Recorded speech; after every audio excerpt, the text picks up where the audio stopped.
Hey Giants fans, welcome back to Giants Latest. Today we're going to recap day 8 of training camp, but first we are going to talk about the NFC East because the Cowboys and Commanders are going through it right now, and all I have to say is thank God it's not the Giants, because for once it's nice to have a quiet offseason where we can enjoy all of the fruits of the Giants' labors of the signings and the draft picks, etc., instead of dealing with our star players wanting to be traded. That's right. The Cowboys edge rusher, who's a Pro Bowler, who's a sack monster, who's done everything possibly right for the Cowboys, is now requesting a trade. In fact, he posted to his Twitter screenshots of his notes app that detail the whole history of what really went on behind the scenes with this contract negotiation process, which he's basically saying didn't happen. And he said, I want out. I no longer want to be a Dallas Cowboy. It's music to my ears. But that's not all, because the Commanders' star wide receiver, Scary Terry McLaurin, also requested a trade. So I don't know what is going on in the NFC East that these owners decide that they don't want to pay their star players, which is asinine. Have fun. Best of luck to you. I'll sit here in my Giants situation, and you know what? If the Giants only win 5 games this year, I don't even care. That's not true. I will care. But I will be happy that at least I don't have to worry about them not paying Dexter Lawrence, because they already extended him and they already extended Andrew Thomas. And Malik Neighbors has been a superstar, and the Giants front office will not let him walk out the door, hopefully. We will see about that when the time comes. But in the meantime, all I have to say is get those 2 players out of the NFC East, and let's see how both of those teams do without either one of them, because the Cowboys already lost Chauncey Golston. If they lose Micah Parsons, forget about it. I mean, Cowboys fans are already in their delusions every single year saying, this is our year. This is our year. Honey, you ain't going nowhere without Micah Parsons. Let's get that straight, okay? Good luck with that. And Brian Schottenheimer. So, yeah. And if Debo goes down for the Commanders, what the hell are you doing without Terry McLaurin? What are they doing? I don't understand. It's like, if I was a Cowboys or a Commanders fan, I would be furious. And I said this before, that if the Giants ever did that with Dexter Lawrence, I've been at training camp every day. Do you know what I would do every single day? Have a sign that says, pay Dexter Lawrence, what the F is wrong with you? Like, I know at the end of the day, the fans can't peer pressure them into anything, but it's just out of control. It is the dumbest thing I've ever seen. Jerry Jones, keep going, my guy.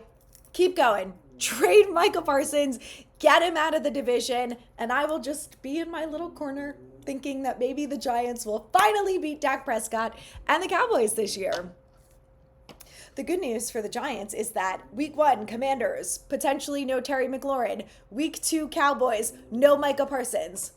I don't know, guys. That schedule ain't looking so hard now, is it? All right, let's go ahead and move over now and talk about training camp day 8. But I cannot wait to hear everyone's thoughts about these 2 players requesting trades. And listen, my heart goes out to Commanders fans because they finally had a good season. They've got a superstar quarterback. I love Jaden Daniels. I don't think there's anything not to like about him. He's a stud. He's humble. He's just a good, he's very easy to root for. So if I was a Commanders fan, I would be pissed. It's great that you got Debo, but Debo also is injury prone. So what are you doing? Everyone wants a 2-headed monster, right? You look at teams like the Bengals, you look at teams like the Vikings and the Eagles. Don't we all want 2 good wide receivers? This is why so many Giants fans complain about Darius Slayton, because he's not good enough when you look at teams like that who have 2 stud wide receivers. And the Commanders have that option. And instead they're just like, nah. It's absolutely wild to me. Anyway, let's talk about camp. So today was day 8. It was very nice for once. We were not sweating our butt off, so that was a nice treat. What was not nice is the offense was a bit sloppy today. There were less penalties than there were yesterday, which is nice, but Dable got to the point, and you can tell he's getting so frustrated with these penalties, because I have not seen him screaming and yelling a lot throughout practice. When the offensive line gets a false start, he is losing his mind, especially because a lot of the times it's come in the red zone, which is unacceptable. So I'm glad that he's screaming at them. Today, he took it to the next level, and when it happened to I believe it was Jermaine Illuminor, yanked him off the field and put him someone else. Happened to James Hudson too, I'm pretty sure. So he's not tolerating that, which I like. I've said this before, that you cannot only hold your quarterback to a higher standard than everyone else. When everyone makes mistakes, be hard on them.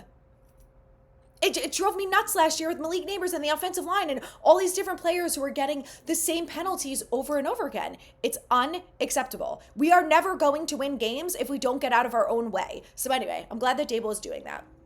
But not really a great day for the offense. It was the first day that there were multiple interceptions between the number ones, the number twos, the number threes, number fours. Like, there were a lot of interceptions today, and we'll go through that when we talk about the defense. But there were some throws that Russell Wilson made that looked great. I have some clips of him throwing some nice balls on the run. Malik Neighbors had a great day, like he always does. Wan'Dale Robinson had a really nice catch from Russell Wilson, although I don't believe that he got 2 feet in, but it was a nice catch. Who else? Darius Slayton had a couple nice catches. Jalen Hyatt was involved with the ones. He also caught a couple balls from Russell Wilson, and Theo Johnson was involved out there. I did see Chris Manhertz out there from a blocking perspective too. So on the plays that I saw when it was him and Theo, Manhertz was the blocker, Theo was the receiver. Cam Scatterbo, oh guys, this has been super frustrating, and it's really frustrating for him to the point where he threw his helmet down before he walked inside with the trainer. We don't know what happened. Dan Duggan said he thinks it's a hamstring, but I saw Scatterbo. He was right in front of me, and he walked perfectly fine with the trainer. He didn't need help walking. He wasn't limping, anything like that.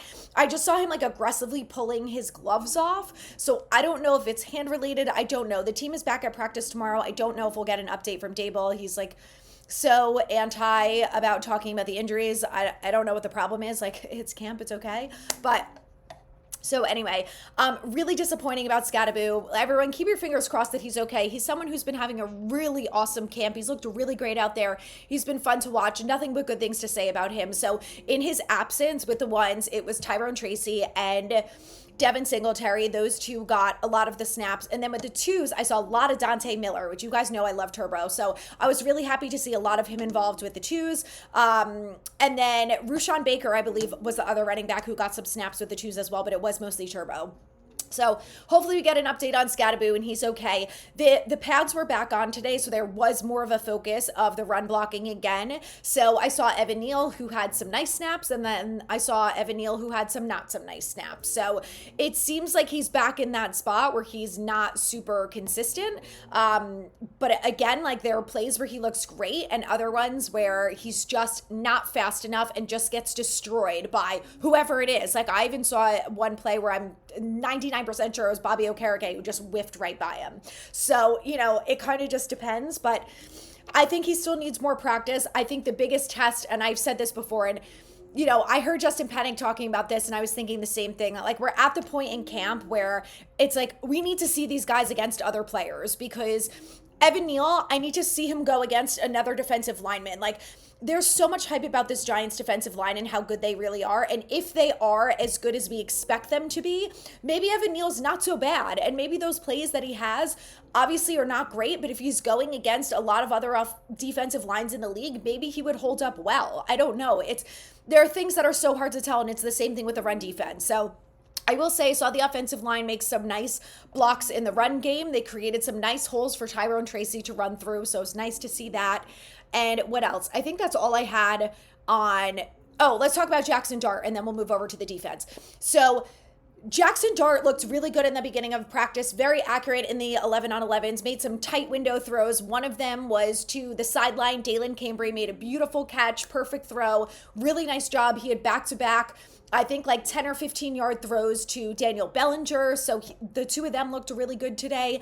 He also connected with Montrell Washington, who has been involved a lot with the twos. Him and Jackson Dart seem to have forged a really good connection because the two of them did a really nice job together. So let's go ahead and move over to the defense because this is getting long and I don't want it to be an hour. So, okay, defense. Things you need to know. There were 5 interceptions today. 2 of them came from the first team and they both came from Tyler Nubin during red zone 11-on-11s. Not great for Russell Wilson. They were nice catches from Tyler Nubin, but, it was just a little sloppy looking towards the 11-on-11s. Now, this was the longest practice that Dable has had thus far. It was a little over 2 hours. Now, I was under the impression that at 2 hours, they're supposed to be cut off by the NFLPA. I guess that's not the case because Dable went over 2 hours today. I believe it was 2 hours and 10 minutes. So, again, I like it. I like it. This team needs help. You want to win games? Try harder. So, I'm on board with that.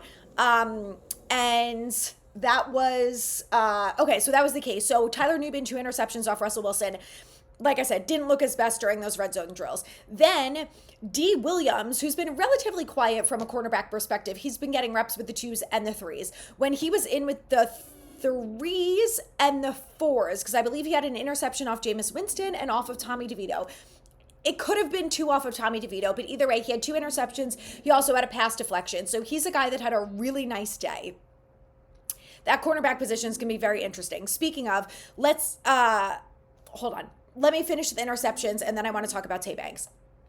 So, Dane Belton also had another interception off of, I think it was off of Russell Wilson. So 5 interceptions on the day, not good for the quarterbacks. It was all at the end of practice too, doing their 11 on 11s when they were running through. They were basically doing like a quick run offense where there were a lot of no huddle plays. They were watching the clock, a lot of like quick moving plays, and it did not go so well, clearly. So hopefully tomorrow is better from that perspective. Let's talk about Tay Banks, because for the 3rd day in a row now, in the initial 11 on 11s where they kind of just run through plays, there's no real, it's not as aggressive as some of the 11 on 11s that they do later in practice where they kind of have just been a little bit tougher. There's more blocking, a little more aggressive. The initial 11 on 11s is almost like a 7 on 7 where they kind of just run down the field. But the reason that I bring this up is because for the 3rd day in a row, Tay Banks has been out with the 1s during those initial 11 on 11s, where prior to these last couple days, it's been a rotation every single time. So does that mean that Tay Banks is working his way into that number 2 corner role opposite Paulson and Debo? Possibly. Something to watch. We're going to continue on that. The rotation during other 11 on 11s was still between the 2 of them. Flott has been catching up a little bit with Neighbors. Neither, I would say between Flott and Banks, neither one of them had any amazing plays today. Neighbors is who he is. He made some really great catches. Paulson and Debo had a nice pass breakup on him. So I also feel like Paulson Adebo is one of those guys who has been improving every single day. He's going against Malik Neighbors. It's not easy. And I think that's helping him. You know, it's the iron sharpens iron thing. So Abdul Carter, every day, I know we all look at him and we're just like, this guy's unbelievable. Like it's really true. The NFL Network was filming today at camp, and Mike Garafolo retweeted a Jordan Renan video of Abdul Carter just absolutely blasting through, I think it was John Runyon. And, you know, Mike Garafolo is just like, Abdul Carter is that guy. Like, I'm watching him in practice. I saw him talking to Joe Shane, and I was like, oh, would have loved to know what they're talking about. But overall, defense won the day. The offense had to do sprints at the end of practice because they did not end on a high note. But we're in day 8. Training camp is almost complete. Let's briefly talk about special teams. I don't have a lot to note here, but the one thing that I do want to say is that we got to see them practice the newer kickoff rule where they have the 2 returners in the back. And I will say it does make it a little more fun to watch. I think it's a little more exciting because you don't know which returner is going to end up getting the ball. These guys are going full steam ahead. And I saw Jordan Bly back there. I saw, I think Montreal Washington was back there too. There was a good mix of players. Dalen Cambry was there. So overall, defense had a better day than the offense. Let's see how the offense responds tomorrow, if they can look a little bit sharper and a little bit more accurate. But what I will say is this is Russell Wilson is going to be a significant upgrade to this quarterback position. And if Jackson Dart continues progressing the way that he has, he is going to make a good fight, I think, for potentially the quarterback too. Now, preseason is going to be the biggest indicator of that. I think there's still a lot of time to go, but he's advancing much faster than I thought he would. He's making really nice throws in tight windows. There are, of course, plays when I watch him, throw the ball into the ground, and now I can't think of what that penalty is. It happened last night during the Chargers game. Anyway, it'll come to me later. But either way, I feel like the Giants are making good progress, and I want to see that continue. And I'm optimistic about Jackson Dart, at least for the future of this franchise. I feel like I'm going to get on board with that pick, more so than I was on draft night. So stay tuned. The camp is back tomorrow. Practice that's open to the public. I will not be there, but I will recap it for you guys next week based on everything that I see and read. And then Monday, I am back at practice. It is the last open practice until the following week. So I'll recap that for you. And then it's preseason. We're going to have a lot to discuss next week. So make sure you hit the subscribe button and the thumbs up so you can stay up to date on all things New York Giants.